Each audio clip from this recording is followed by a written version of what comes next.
आज़ादी का आदर करते थे। यहाँ बुलंदशहर में भी इम्यूनोलॉजिकल और बायोलॉजिकल कॉरपोरेशन है, मथुरा में जो रिफाइनरी है, मेरठ में कताई मिल है।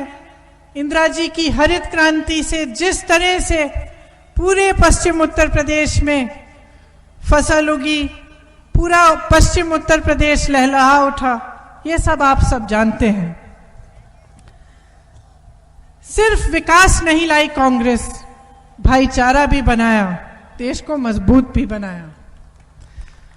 लाइन में जो आखिरी अंतिम व्यक्ति था, उसका ध्यान देकर कांग्रेस की सारी नीतियां बनी।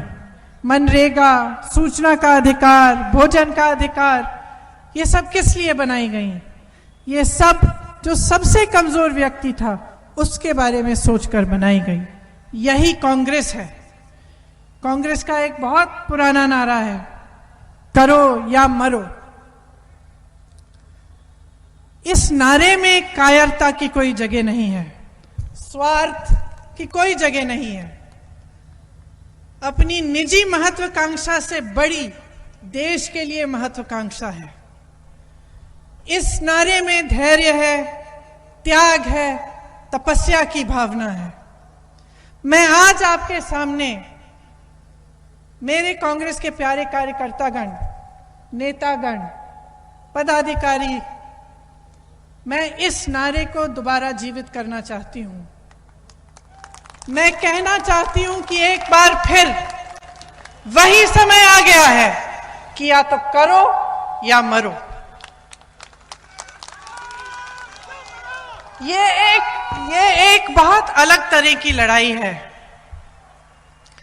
आज इस देश में जनता से लूट हो रही है। आप किसी भी गली में जाएं, किसी भी मोहल्ले में जाएं, किसी गांव में जाएं, चाहे वो हिंदू हो, मुसलमान हो, सिख हो, बौद्ध हो, ईसाई हो, वह सिर्फ एक बात उसके लफ्ज पे है कि मुझे महंगाई से मारा जा रहा है, मेरी रोजी रोटी छीनी जा रही है, मैं कमा नहीं पा रहा हूं, मैं खा नहीं पा रहा हूं। आपने देखा कि लखीमपुर खीरी में किस तरह से किसानों को कुचला गया। आपने आगरा का मैंने मिसाल दिया, दलितों पर कितना अत्याचार हो रहा है, महिलाओं पर अत्याचार हो रहा है। इंसान की पहचान नहीं है, ये सरकार सिर्फ अपना वोट बैंक पहचान रही है। 70 साल लगे पेट्रोल को 70 रुपए के दाम पर आने के लिए, और 7 सालों में 100 रुपए तक पहुंच गया है। डीजल का दाम देखिए, आपको ना गन्ने का दाम मिल रहा है, ना गेहूं का, ना धान का। बिजली की बड़ी बड़ी बिलें आ रही हैं, खाद नहीं मिलती, बीज नहीं मिलते, गैस सिलेंडर आपको पकड़ा दिए गए। आज क्या आप गैस सिलेंडर खरीद सकते हैं? उसको दोबारा से भरवा सकते हैं? छोटे छोटे जितने भी व्यापारी हैं, दुकानदार हैं, जीएसटी की वजह से उनको कितना नुकसान हुआ है, कोरोना की वजह से कितना नुकसान हुआ है। ये एक बहुत बड़ी लड़ाई है। ये सिर्फ कांग्रेस पार्टी की लड़ाई नहीं है, ये देश की लड़ाई है। और मैं आपको कहना चाह रही हूं कि इस प्रदेश में ना सपा लड़ रही है और ना बसपा लड़ रही है, सिर्फ कांग्रेस ही ये लड़ाई लड़ सकती है। जब जब संकट हुआ है पिछले 2 सालों में, तो आप सब सड़क पे निकले हैं, आपने मुद्दे उठाए हैं, आपने आंदोलन किया है।